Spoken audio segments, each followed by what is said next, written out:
Welcome in Greg's Weekend Rental, episode 15, I believe. And today we have some fun stuff for you. I, of course, am Greg here, joined by Jeremy. Hello. GameStop, the company everyone's surprised even still exists. Like, I don't know what their tagline is at this point. Yeah. We have one locally. We have a couple still locally, hey? We've closed a lot of them. 3 that we have? 3 or 4? Okay. Maybe. I know, yeah, we have the one like really close to us, and I think one south. And in downtown. Oh, we still have one downtown. I'm pretty sure. Nice. Maybe not. I Well, don't they know. were in the mall, then they moved out of the mall. Yeah. I don't know where they, like, if we still have them, they're somewhere around there. Maybe it's gone. Maybe you're right. I don't know. So we have 2 or 3 still, and that is literally like our game store, I guess. It's our GameStop. That's Yeah. our stop for games. Yeah. But yeah, big article coming out though is GameStop faces unsustainable sales decline, cuts job to control costs. This is coming from Reuters here. And essentially what it's going on to say here is GameStop had to cut an unspecified number of jobs to reduce costs and reported lower fourth quarter revenue amid rising competition from e-commerce firms and weak consumer spending in an uncertain economy. An increasing mix of digital downloads is hurting physical retail, and there's simply no reason to go to the store if a consumer can just order the game and download it immediately. Revenues are highly unlikely to rebound unless management figures out a way to drive store traffic. So that's the big skinny of what's taking place with GameStop, which, I mean, maybe just sounds like a broken record to me at this point. Yeah. I really feel like this was the 2018 narrative around GameStop. Yeah. And even before that, really. Like, I feel like I've been hearing about GameStop going under for the last decade, you know? Seriously, though. Yeah. I'm too young to remember how steady and slow Blockbusters Decline was. But it feels like that happened in a few years. And Yeah. I might just be crazy on that. Yeah, I think you're right about that. Yeah, I don't remember exactly, like, you know, I definitely remember renting games in the N64 era, but then not so much in the GameCube era. Yeah, I agree. I started just, I don't know if it was buying more or we just didn't rent. Yeah. It just already was gone. Yeah, and we also had we had a Blockbuster on one corner, and then there was like a Rogers Video on another corner. Yep. So I remember going between them to see what like different games they had. Like, one of them had a promo. yeah, like one game was not there, so you go across the street and check. You know? Oh, 100%. Yeah. It just feels like that. It probably was like a 10-year decline, though. Like, it probably was like our parents, if they were paying attention, they were probably like, oh, Blockbuster still isn't bankrupt? Maybe. Yeah. I don't know. That's crazy. Because, yeah, like the last decade, I would say, Yeah. GameStop, like losing money, GameStop going bankrupt has been the narrative around them. Yeah. And then in 2021, you hear about them opening like an NFT Marketplace. They closed it already. Of course. the great idea of opening up an NFT Marketplace lasted all of 2 years. Yeah. I can only assume that was not profitable for them. I don't think so. So I that would be shocked if it was. Exactly, right? I think that was right when their stock, if you remember the whole Gamer Stonks thing, or what was... I'm thinking of the video game product, GameStonks. GameStonks, Yes. Yeah, that's it. Not Gamer, GameStonks, where the stock price went from, I think, $30 up to $400 or something on the short squeeze. Yeah, and like, you know, just Reddit guys basically beating hedge fund guys at their own game. Yeah, that was fun. Which is lovely, but, you know, part of me thinks it's not surprising that most of the executive management at GameStop probably just lined their pockets, you know, selling their shares when the price went up. It's one of those things where, like, it feels like the little guy won, but I can only assume it was still the big guy winning. Yeah, well, for sure GameStop is losing. Like, well, no, GameStop is, Yeah, it didn't help them. Did you make money on that? Did you get in on the whole thing? No, I don't do stock picking or anything. No, like you that. got it. That's it's the ultimate gambling. It's grading games, but on steroids. You know, it's way better. That's exactly it. As it's gambling. You know, there's nary a hedge fund out there that can beat S&P over time. So it's like, why do you want to risk your your money on that? I don't know. Yeah. I think if it's like something that's your thing and you do it every day, sure. But just someone trying to get into that without the proper knowledge can easily lose everything. Yeah. I think a lot of people who do get into it without any, like, they do lose everything. That's like it's almost like a meme in itself. Like, that is kind of the culture of young person investing. Yeah. Is to either, like, it's everything or nothing. Yeah. There is no such thing. There's no middle ground. Yeah, there's no sustainable investing. No. It's like options for 5-day options out there, and we're like, it's boom or bust. Well, everyone's concerned about getting rich overnight and seeing an immediate gratification, you know. Exactly. Who wants to throw money and wait 30 years for you to have something? It's like, okay. You know? Seriously though, and then we saw it in collectibles too, and like Yeah. all throughout the COVID years, Yeah. where people aren't interested in something that doesn't double in 2 days. Yeah. Like Which it is has to double almost overnight. Yeah, which is extremely, short-sighted. It's like if you miss the window of selling, you're done. You know, you paid Yes. too much in the beginning, and then you probably missed the profit window. So And that's why everyone I think just left, because it's like, oh, now we have to own games for 5 years. now we actually have to like be smart about it. We have to buy Pokemon cards for more than a year. Like, Yeah, no one wants it. yeah, That's not the society we have anymore. yeah. And this management cutting employees and all that is such a common denominator amongst American companies. I think it was Nintendo that was famously, I think it was Iwata who slashed his and the executive salary. I saw that. Yeah. So like when Nintendo was in some trouble, I think during the Wii U age, they slashed executive salaries to keep all their employees because they know they have great creators and people who are important to the company's health. So they value that. And instead of, it's like American companies, they cut all their employees loose and then, for basically short-term gain in stock market in their overall budget, Well, that dictates everything. Yeah. It's literally quarterly results. Yeah, exactly. So if we can they just want that short-term gain. Doesn't matter if they we're cut going to everything cut and- expenses for Q3 so that we have overall revenue increase in Q3, Yeah. and we will worry about Q4 when that comes around. Yeah. And like the Q3's actions don't necessarily mean Q4 will be better. Exactly. But Q3 is going to look decent. Yeah. And if that happens, that means more people might buy in because they don't see what they're doing. I don't know what the even. It's like you said, right? The CEOs there, you want to cutting salaries. You'd never see that in an American company. No, absolutely not. It just like never. It's part of the reason why Japan has companies that are like Nintendo over 100 years old. Yes. They have just a different not in it for themselves view of these kinds of things. Well, it's actually for the company. Yeah, like the and company itself has to prosper. And they last. Yes. They can outlast most American companies just because of that. And it makes sense. And, just talking about GameStop here, so if they're going to go under, what's going to happen with them? I mean, I personally feel like their bankruptcy is nothing but an inevitability. Yeah. Like, I don't without think... without an extreme business model overhaul. I mean, I just don't... Maybe I'm just negative. I don't see it. I just don't see it. Yeah. How? But, I mean, I don't see it, but Sean, Reserved Investments, he does think they can last. He released a video there I think it was last week, going over like an 8-step plan to save GameStop. Yeah. So some of the things are very easy, right? Like close all the bad stores, obviously. GameStop, like I said, even our city, I think that probably at what peak we had 5 or 6. Yeah. Like that sounds realistic. Yeah. Now we're down to 2, 3. We could probably go down to 1 in the city, to be completely honest. Yeah. If we just had the downtown location, I don't think anyone would cry about it. Yeah. But close all the bad stores. Unfortunately, like you said, this would involve firing people again. But with a sustainability plan or with an actual plan of action, firing people in itself sucks, not a bad option. Yeah. Like you have to cut expenses. It is what it is. Yeah. GameStop sucks. We have to get rid of people. Yeah. And then the other thing, too, again, just very sensible here, and you were getting to this with your Japanese companies, is pay people actual wages. Yeah. Hire people who actually care. Yeah. GameStop is a very specialized experience. I don't remember the last time I went into a GameStop and I guess I've kind of given up on GameStop in a lot of ways, too, but when I go into a store like that, a retro video game store, any kind of gaming store, I want the employee to be an expert in the field. Yeah. Is that too much of an expectation? No, I don't think so, to be honest. Like, I think if you offer a decent wage for people, you'll get people who really want to be there.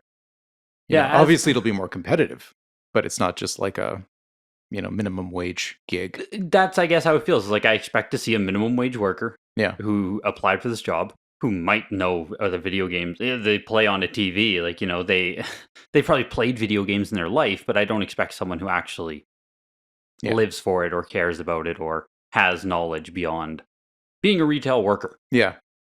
So I definitely think if you were to actually bring in people who care again, you can do something special with the retail environment, the retail experience. Walking into a GameStop, having actual kiosks set up with new games, having actual people who care. Like, I don't know, man. Yeah. Maybe I just expect way too much. Yeah. But it'd be awesome to go into GameStop and play the new Princess Peach game.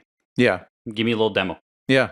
I'd go there to play games. Like, That'd be good. it'd be fun. Imagine if they had demos of all this stuff just set up. It'd be like, oh, I can actually, like, where can you try anything for Switch? Is it possible to demo stuff anymore? You know what? The last Switch kiosk I've seen, Toys R Us had one. It's gone now. All of their game stuff is gone. What? In Toys R Us here in the city. Really? Yeah. Is that like a all Toys R Us store thing, or is that like Regina really sucks thing? Probably the latter. You know what, though? Interestingly, I don't remember what I was at the mall for, but I went to GameStop there, and they had a table set up in front of the store with a special Pokemon promotion where they were doing like, you can get this little folder which has a coin in it, and it has a mini booster pack just for free. You can get it, and you can open it up, and whatever rare you get, you can keep it, or you can trade it for an equivalent rare that they had in binders. I was like, this is great. There's tons of kids there. That is fantastic. Why can't more GameStops do stuff like that? Like that's such a cool idea. Yeah, well, that's the thing with what GameStop could be or should be, is this place for an actual in-person experience. Yeah. Like, yes, they are going to sell games at the end of the day, but like, I need a reason to walk in there. Yeah. It's like that article said, I can just buy everything digital now. Mhm. And if not digital, I don't need to go to a game-specific retailer when Amazon exists too. Yeah. I guess that's digital. Yeah. But yeah, like, but order a physical online. Yeah, exactly. Yeah. Yeah. You know what? I feel like they need to offer a more boutique experience to really survive. Like an electronics boutique, perhaps. You did that. Like a store that has retro stuff. Something more than just the stuff you can order online. You can't just go to Amazon and order a mint copy of a Super Nintendo game or something. Yeah. Like, that's a reason to go into stores because of collectibles turnover. It's like, oh, they got new games in this week, Well, that was one of Sean's big things here is when it, so we get people in there who actually care about stuff. Yeah. And then it goes to have people who can actually identify fakes. Yes. Hire employees who know what the heck they are doing at the store. You absolutely need that if you're going to go the retro route. When did they implement their retro thing? That must have been 2019, maybe 2020. I don't even know. Okay, they started taking stuff in, obviously. And what did they do with it? Well, they got a ton of fakes. Yeah. First and foremost, they were taking in almost anything, right? Mhm. So fake Super Nintendo, Game Boy Advance, especially DS, again, heavily fake system. Yeah. They were sending them all to corporate, though. I think very select stores were getting retro actually in person, but the rest all went to online, and that was the only way you could actually shop GameStop Retro. Right. So, good you're doing that. And maybe it made some money with all the fakes they took in, like it probably didn't. But what's the point of taking in all of this retro inventory? And then they were selling it stock photo style. Yeah. With like, which is absolutely ridiculous. It's tone deaf. Yeah. Who are you selling to? Yeah. Like you're missing... not an expert in what you're selling. You're claiming it's a certain condition when it could very well be not because you're not experts. Yep. You're doomed to fail. It feels like you just missed all audiences. Yeah. Collectors can't order from this. And random people, I mean, I guess. Random person who wants a cartridge of Super Mario, maybe. But I feel like GameStop, like you're going to have to, they aren't the source for that. No. So the random person is not going to go to GameStop. Yeah. They probably don't even know it has retro. Yeah. No, honestly, I think they need to outfit some of their stores with a boutique experience with managers who know retro collecting, who can curate an in-store collection of that kind of stuff. I feel like that would be an interesting offering, a reason to go in. I mean, call me crazy. I think GameStop as a brand, as a retro video game store, could eliminate most retro game store competition if done right. Yeah. They have the money, they have the reach, they have the name brand recognition. Yeah. If it was like, oh, we're GameStop Retro or whatever, yeah. like, I genuinely... GameStop boutique. If they actually put effort into being something that catered towards the collector mentality, because with physical media going away now, we need specialized physical media experiences, specialized physical media stores. Yeah, it can't be run of the mill anymore. No, you can't. And if you're going to be a store that, like, let's say, PS5 already doesn't have disk drive games are less, the Xbox might not have any kind of physical whatsoever next generation, could happen now. If they're going to continue to carry the consoles or the makes and stuff, it's like, well, why? Who are you catering to at this point? Yeah. Do you GameStop still having some leverage that they do have could go out of their way and be like, if you're going to drop that, we're going to drop you. And we're not carrying Xbox anymore in our store. We don't have the shelf space or the care to advertise you in our store, sell your consoles when there's literally no game churn that exists. Yeah. Because why do they want to use the resources on that? Yeah. Would they actually do it? I mean, judging from the past decisions of this company, I don't know. I don't know if anyone there has the vision to really make this happen anymore. That's where my pessimism comes from. Yeah. Is it almost feels like, I feel like they will feel like they've tried everything. Yeah. Like when it's like, you guys haven't actually committed to anything in a serious manner. And I feel like maybe none of them really have any skin in the game either. Oh, Q4 results, baby. Like that's all the turnaround is. And this is going to be a multi-year turnaround if they actually want to make this last another 15 years. Yeah. And I agree. I don't know if anyone has the skin in the game to actually dedicate everything it would take. Yeah. Or to just care, I guess. Like, you could sit there and collect a paycheck with the ship going down, or stress yourself out endlessly and, like, really try to change this. Yeah. Yeah. GameStop management is quiet quitting. I mean, given where we're at, it's kind of reasonable. Yeah. I think. But with Sean's plan then, right? So we're swapping our stores, we're bringing in retro, we have people who can actually do it, we have people who care. So when you go to GameStop, you're getting the physical media experience that soon will not exist. This will be an exclusive physical media experience, much like going to a game store now. Right. So the other thing he says is get your exclusive partnerships with the people still making physical media. Mm-hmm. There should be GameStop exclusive LRG drops, GameStop exclusive super rare games. Yeah, why they haven't offered that kind of stuff yet? I'm like, what's wrong with you? The way you said with retro game collecting, there's always collection churn. You have to go in to see the new stock and stuff. Yeah. If every That's week the or whole two, reason I went into like P&P in Winnipeg. Because it's like, oh yeah, what's new here this you know week? they're going to have new stuff. Yeah.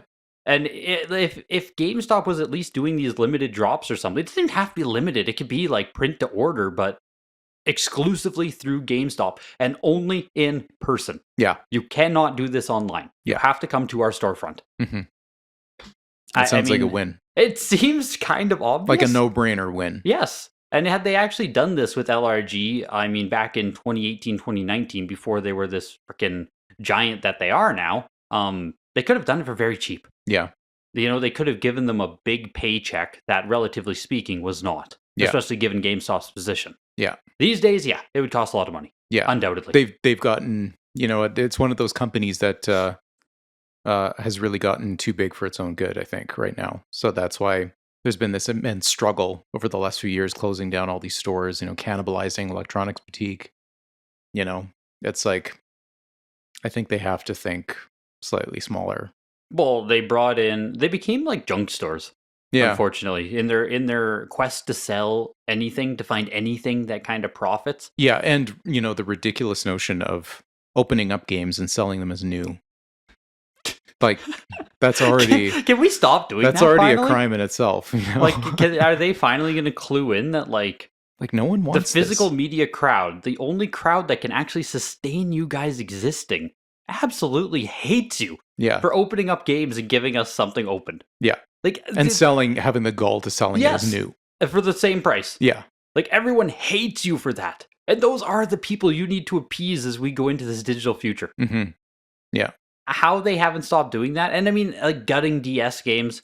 Like, oh man, it's like if GameStop actually had done things with a brain properly, not in this kind of like mass consumerism. I think they were just like, the churn and burn, quick moving. We're always going to just like get that crap out. We're bringing the new stuff in. Mm-hmm. If they would have actually just had the foresight of collector, I guess, or of retro gaming to some degree, even just to not throw out endless amounts of Nintendo DS cases, endless amounts of 3DS, Wii, like, they would just gut the games. They'd gut them in the name of saving space. Yeah. They've got CD cases. It's like, what are we doing? Yeah. And now, 10 years after the fact, Yeah. they've thrown away millions in revenue, and they could have actually created a culture. A secondary marketplace for that kind of stuff. A culture around it, right? GameStop's culture would be, here's the place where you can go get your physical used games. They have good cases. They clean stickers. Like, it could have been this thing that they do. Yeah, missed opportunity.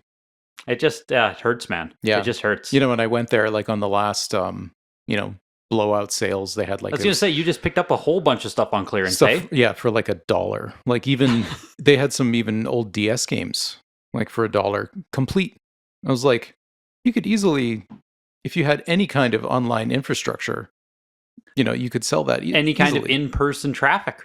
Or in-person traffic, right? Yeah. Like imagine DS games out for $1. If there was actually, because those sales that you went for, they had been advertised on Reddit, I think, for already a week. And you went in there and still got a ton of stuff. Yeah. Like, I mean, some good stuff, a lot of lower tier stuff. But, when you're paying $1 for something, it's like, don't be picky. Just take whatever you can get. Yeah, you say, like, you didn't get a bunch of copies of Destiny, so it's like, you still got something. Yeah, exactly, yeah. And $1 each. Yeah. And it's just like, it was still there in our local store.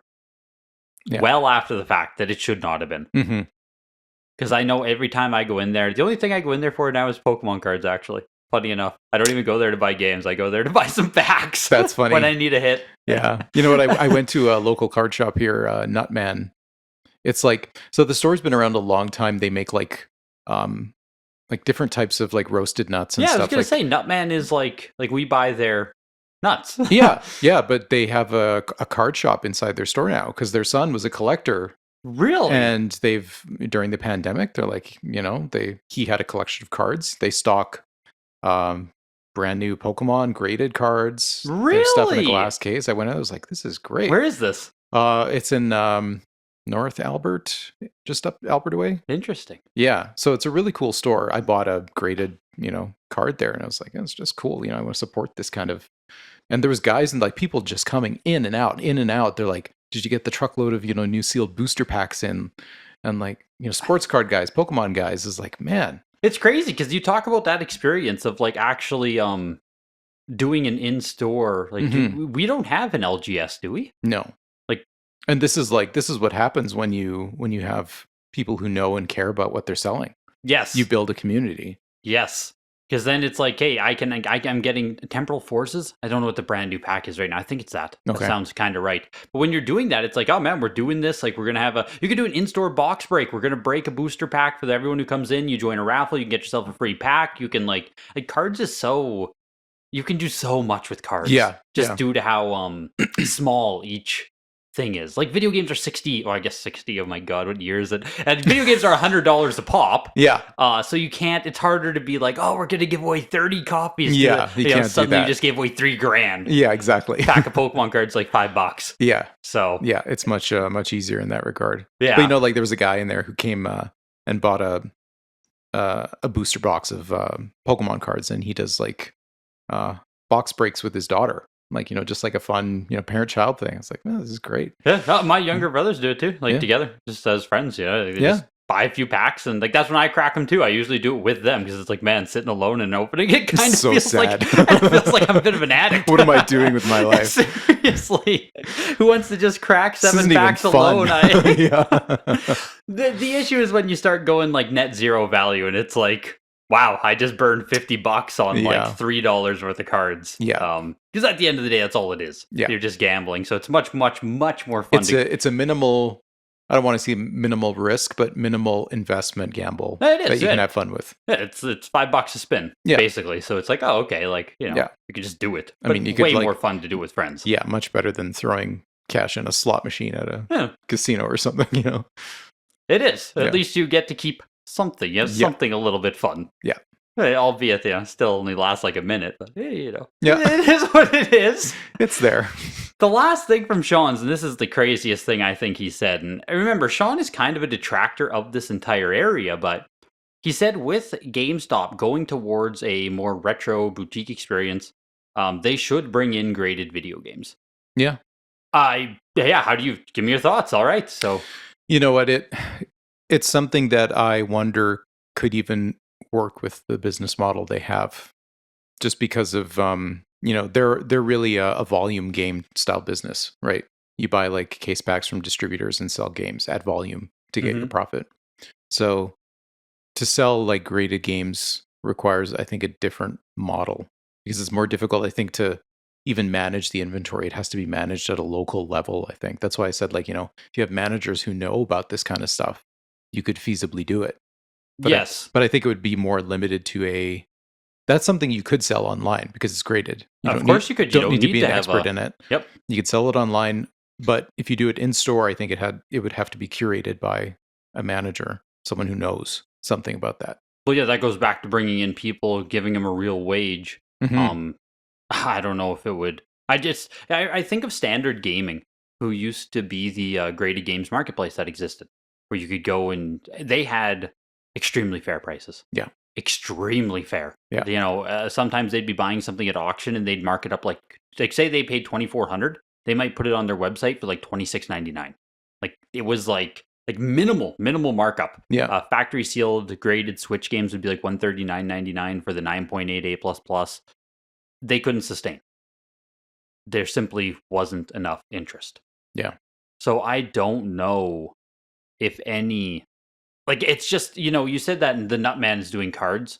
Like, graded cards are so ubiquitous at this point. Yeah. Everyone, even if you're very casual into Pokemon, you're aware. Yeah. You're aware of value. You're aware of they're grading. Easy, like they're small, easy to store. Yep. You can have a shoebox and have 100 of them. Yeah. So 100 graded video games is like half of this room. Yeah. Like, and it's not even that much of an exaggeration. Yeah. Like, it's a lot of space once you start having volume of graded video games. Comics, again, are just smaller. Yeah. Games is tough. I just don't know if you can actually get to a point of worth it. Would it ever be worth it? And I mean, I don't think so. Yeah. It's hard enough at a macro level. Yeah. I think so. Like, at a micro level with someone who knows what they're doing, maybe. Maybe just do it in the most populous stores that you possibly have. You open up something called like GameStop Retro or GameStop Collect. Yeah, you create a corner of the store that has a glass case, that has specialty items. Yep, and that is your... give those people a reason to come in. Exactly, and you have to do it. You're literally your most populated things. These are your flagship stores that are going to run this thing. Yeah. Maybe it could work. Maybe it could be something. Yeah. But in general, I think they just need to get back to being something real. Yeah. Something real. I guess I walk into GameStop at this point and I just look around and I see junk everywhere. Yeah. And I'm like, man. Commercial junk. Yeah, commercial junk. Rather than an actual catered, not even a collector, just like caring about gaming deeper than just like knick-knack crap everywhere. Yeah. You know what? I think if they cemented themselves as a company who actually cares about physical media, that could actually win them a lot of interesting support amongst. At bare minimum, it would win back customer sentiment. Yeah. Well, you know what I even find interesting is like we used to have a Sunrise Records, right? Yep. Like that kind of store. They had like anime DVDs and Blu-ray. Anime is something I feel that is still kind of difficult to consume at a streaming level because a lot of shows just aren't available. And a lot of times you have to look for like a movie or a show that is older and is out of print and really difficult to find. Yeah, you have to like VPNs and stuff. Like anime is still tricky. I agree. Anime can be tricky, but I feel like maybe there's an interesting angle there with, anime DVDs and Blu-rays that, people might find interesting, like in terms of physical media. No, I agree. It's way better than, again, like I think the vast majority of like junk knickknacks in their stores should be out. Yeah. Well, you know what? Cater to physical media. They bought that. What was it? Geeky Things or whatever. Yeah, Geek Center. I don't know Geek what something. it's called. Yeah, it was. I mean, it was cool. Like I remember, looking at their website all the time and being like, "Oh, that's some like really neat stuff." But then GameStop bought them, and now it's just, it's like this junk is now in our stores and no one wants it. Yep. I just truly, blending with DVDs, anime, and stuff would be perfect. Yeah, they could blend with manga. Like you could be a physical media giant. Yes, Special. There's literally no other business like that. I know. Besides, like a place like Sunrise Records, but they don't really have games or anything. Oh, they don't, and they don't specialize. It's a record store. Yeah. In my brain, right? Yeah, Like, it's exactly. Sunrise Records. Yeah, exactly. I associate with vinyl and stuff. Yeah, Like, oh man, change their name to Media Stop, and like they could just bring in everything. yeah, Your one-stop shop for physical. yeah, They truly could win back so many customers if they're like, oh, we are never dropping physical. Like, we will be physical till we die. we will like, partner with Limited Run and Super Limited and all these other yeah, games. we're gonna make sure that PS5 or Sony still brings us physicals, even if they won't to other stores. Like, we'll get collector's editions. We will get like. They could really headway something here, Yeah, especially as like Best Buy gets rid of physical. You said Toys R Us gets rid of physical. yeah, and it's like, what reason do I go in there? You know, GameStop could really do something. Yeah. In being the only big physical player. Yeah, yeah, and their stores aren't massive. Like they don't have the overhead of Best Buy. No, they don't. So it's easy to stock a little GameStop store with a bunch of physical media. Yes. They have the shelf space. Their stores are small. Close all the bad ones. Ah, man. I just don't know if it'll actually happen. Yeah. It feels...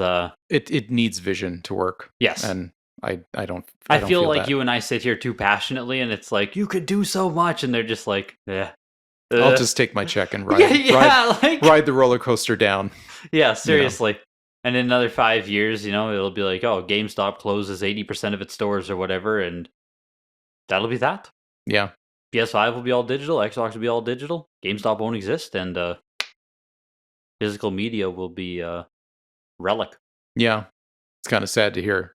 But it's something that's also, I think, difficult for a new company to do. Oh, of course it is. I don't know if they need the money and they need the money and clout to be able to do these big things. Yeah. Yeah. So that's why I feel like a lot of, physical media stores will just be localized, local chains. Yep. If GameStop can't pull this off, then I think that's what it will be, like comic book stores. Yeah, well, yeah, exactly. Where you don't have a giant, you just have mom and pop's comic store. We are going to exist for 10 years. Local company for, 3 stores or something. Yeah. It's crazy. Yeah. Hopefully, anyway, because I would love to. I love. We love physical media. Yeah. We want to see something last.